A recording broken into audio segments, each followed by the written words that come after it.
भारत के वजीर आजम, चाहे वो अटल बिहारी वाजपेयी थे या वो नरेंद्र मोदी थे, वो पाकिस्तान चलकर आए। आप मुझे बताइए कि मैं अगर आपके घर चल के आता हूं, इसमें आपकी इज्जत है, या मैं आपको किसी जगह और बुलाता हूं मिलने के लिए, उसमें आपकी इज्जत है?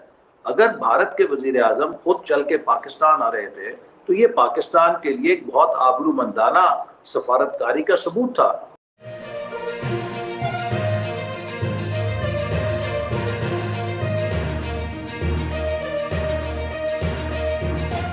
मौजूदा हुकूमत की भारत नवाज पॉलिसीज़ के हवाले से या मुबैना भारत नवाज पॉलिसीज़ के हवाले से आपने कहा कि क्या अश्योरेंस हासिल की गई है मौजूदा हुकूमत की जानिब से भारत की तरफ से ऑन कश्मीर इशू? मुख्तसर अहवाल ये कि सर सज्जन जिंदाल को मरी की चोटियों पर ले करके और उससे राजो नियाज करने वाली नून लीग की क़यादत थी, ना कि इमरान खान।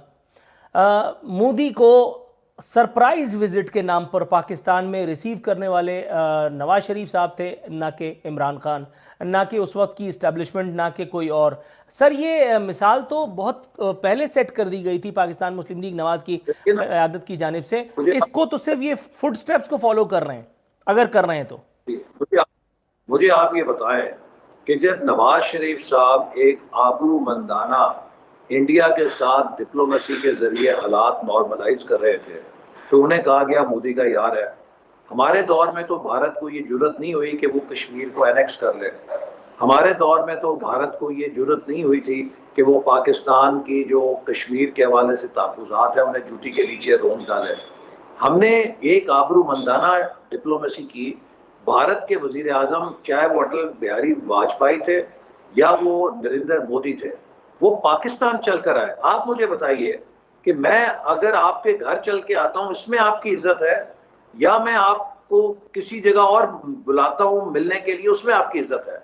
अगर भारत के वजीर आजम खुद चल के पाकिस्तान आ रहे थे तो ये पाकिस्तान के लिए एक बहुत आबरूमंदाना सफारतकारी का सबूत था। अब इनकी हालत क्या है कि असेंबली में खड़े होके एक एटमी ताकत का वजीर आजम फरमाता है जी मैं फोन करता हूं, मेरा फोन कोई नहीं सुनता। अब ये मिन्नतें कर रहे हैं कि हमें किसी तीसरे मुल्क के अंदर अपने किसी नुमाइंदे से बिठा के बातचीत करा लो। फिर हमने सुना एक बड़े नसीम एजाजी के नावलों के किरदार की मानन हजरत मौलाना मुफ्ती इमरान नियाजी साहब जो कौमी हमीयत का लेक्चर दिया करते थे, जो बताते थे कौमी गैरत क्या होती है। अब हमें बताएं कि ये कौन सा तर्ज सफारतकारी है कि एक तरफ तो आप हमें 4 दिन पहले लेक्चर दे रहे थे कि मोदी हिटलर है, उसकी हिंदुत्व ने मुसलमानों को तबाह कर दिया और मैं पूरी दुनिया में इसका चेहरा जो है वो चाक करूंगा, पर्दा उससे। अब यकायक क्या हुआ है कि आप एकदम ये कह रहे हैं कि भारत से हमने कपास भी मंगानी है, चीनी भी मंगानी है और हर चीज को नॉर्मलाइज करना है। ये तो उसी तरह है जैसे हफीज शेख साहब के लिए 3 दिन पहले आप कह रहे थे बहुत काबिल आदमी है, हमने इनको बरकरार रखना है। 3 दिन के बाद अचानक कहा ये तो महंगाई के जिम्मेदार है। लेकिन सर महज 24 घंटों के अंदर ये कपास और चीनी वाले मामले पे भी तो यू टर्न ले लिया गया।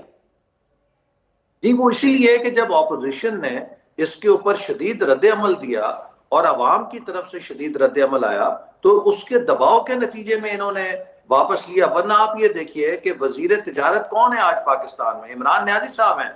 वो समरी किसकी मंजूरी के साथ काबीना में पेश हुई? इमरान साहब की मंजूरी के साथ हुई। जो उसमें 2 सतह की मंजूरी चाहिए होती है। एक, वजीर अपने मुतलका वजारत की समरी को पेश करने की इजाजत देता है, और दूसरा फिर वजीर आजम कैबिनेट के एजेंडे को अप्रूव करता है कि इस चीज को कैबिनेट के एजेंडे में ले आओ।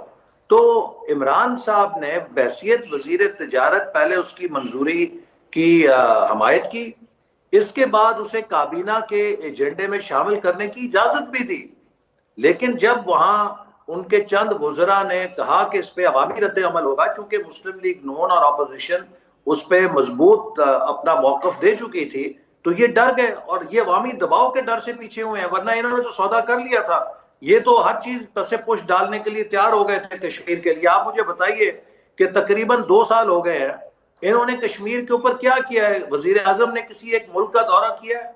वजीर खारजा ने किसी एक मुल्क का दौरा किया है कि जहां पर जाके कश्मीर के हवाले से सफारतकारी की हो? ये तो बस एक यूएन की तकरीर करके हाथ पे हाथ रख के बैठे हैं वो यूएन तो एक किस्म का हाइड पार्क है जहां पे हर कोई जाके तकरीर कर लेता है, लेकिन उसके बाद तो उसका कोई अमली फायदा नहीं होता। जो फायदा होता है वो सफारतकारी में आपको डिप्लोमेसी करनी पड़ती है, आपको ममालिक को अपना हमनवा बनाना पड़ता है, आपको मुख्तलिफ फोरम्स पे जाके लॉबिंग करनी पड़ती है। ये तो अक़वाम मुत्तहिदा के इंसानी हकूक के फोरम पर भी 16-17 वोट हासिल नहीं कर सके, वहां करारदाद ही नहीं पेश कर सके। बिल्कुल दुरुस्त है और सर, आपने फरमाया कि वो एक हाइड पार्क की हैसियत रखता है यूएनओ, वहाँ पे तो कोई भी जाए और तकरीर कर ले। लेकिन सर नहायत माजरत के साथ ऑब्जर्वेशन है, आपसे शेयर कर रहा हूँ, काइंडली तरदीद फरमा दीजिए या तो फिर इत्तेफाक फरमाइए, जो आप चाहें। नवाज शरीफ साहब भी वहाँ तकरीर की हसरत पूरी करने गए थे और उस पूरी तकरीर में उन्होंने कहीं कुलभूषण का नाम तक नहीं लिया।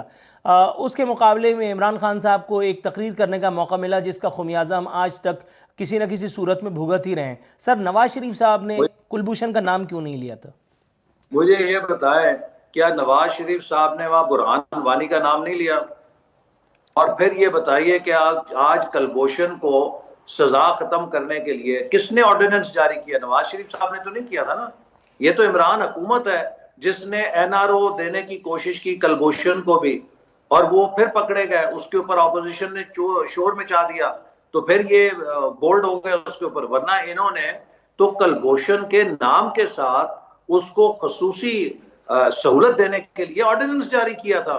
जबकि हम जिनीवा में जब इंटरनेशनल कोर्ट में मुकदमा लड़ रहे थे तो हमने वहां पर यह दलील दी थी कि मिलिट्री कोर्ट की सजा मौत के लिए किसी किस्म की हमारे कानून में तरमीम की जरूरत नहीं है, क्योंकि बहुत सारे लोग जिनको मिलिट्री कोर्ट्स ने सजा दी है उन्हें हाई कोर्ट्स में रिलीफ मिला है।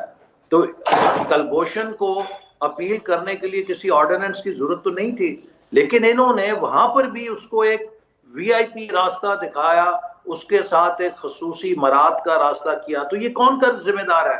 यही मैं कहता हूं ना, ये हुकूमत इस कदर झूठ बोलती है, इस कदर लोगों को गुमराह करती है कि इनका जो झूठ है उसकी नहुसत से ही ये अब दुनिया के सामने रुसवा भी हो रही है और मुल्क को भी तबाह कर रही है।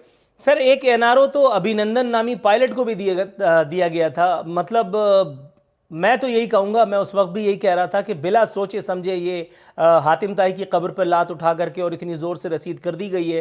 कम से कम कुछ वेट किया होता, कुछ थोड़ा सा वेटेज लाए होते अपने मौक़िफ़ में, कुछ थोड़ा सा और सरेंडर करने दिया होता, पॉलिटिकली या सिफारती तौर पर एक्सप्लॉइट किया होता अभिनंदन की मौजूदगी को। ताहम मेरे सरकार ने इसका भी जहमत ना उठा रखी, और बल्कि कुछ लोगों का जिनका तापोजिशन जमातों से नाम जाहिर न करने की शर्त पर उनका यह भी कहना था कि कुलभूषण को भी अगर बच निकलना है तो उसे भी पीटीआई में शमूलियत का कोई रास्ता देखना पड़ेगा।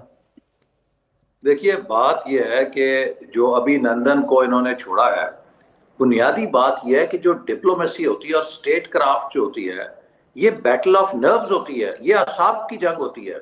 अगर आपके असाब हों तो आप अपनी मूव्स को तहम्मुल के साथ और फरासत के साथ कर सकते हैं, लेकिन अगर आपकी नर्व्स नहीं है तो आप पैनिक कर जाते हैं। इस हुकूमत ने पैनिक में उसको छोड़ दिया, और हमने उस वक्त भी कहा था कि यार एक चाय की प्याली जो पिलाई है को 2-4 और पिला देते, को 2-4 दिन बाद छोड़ देते, क्यामत तो नहीं गिर जानी थी, क्यामत तो नहीं आ जानी थी। लेकिन आपने अपनी कमजोरी का सबूत दिया, आपने ये साबित किया कि आप प्रेशर विथस्टैंड नहीं कर सकते। तो इसलिए मैं समझता हूं कि ये हुकूमत, जो कि हम इलेक्शन से पहले कहते थे कि एक अनाड़ी को पाकिस्तान पे बिठाने की हमें बड़ी कीमत अदा करनी पड़ेगी, हर रोज हम वो कीमत अदा कर रहे हैं। हर रोज पाकिस्तान की मईशत वो कीमत अदा कर रही है, हर रोज पाकिस्तान की सफारतकारी वो कीमत अदा कर रही है, और हम ये मजीद कीमत अदा करने के मुतहम्मिल इसलिए नहीं हो सकते कि हम एक न्यूक्लियर कंट्री हैं। दुनिया हमसे कुछ तवक्कुआत रखती है।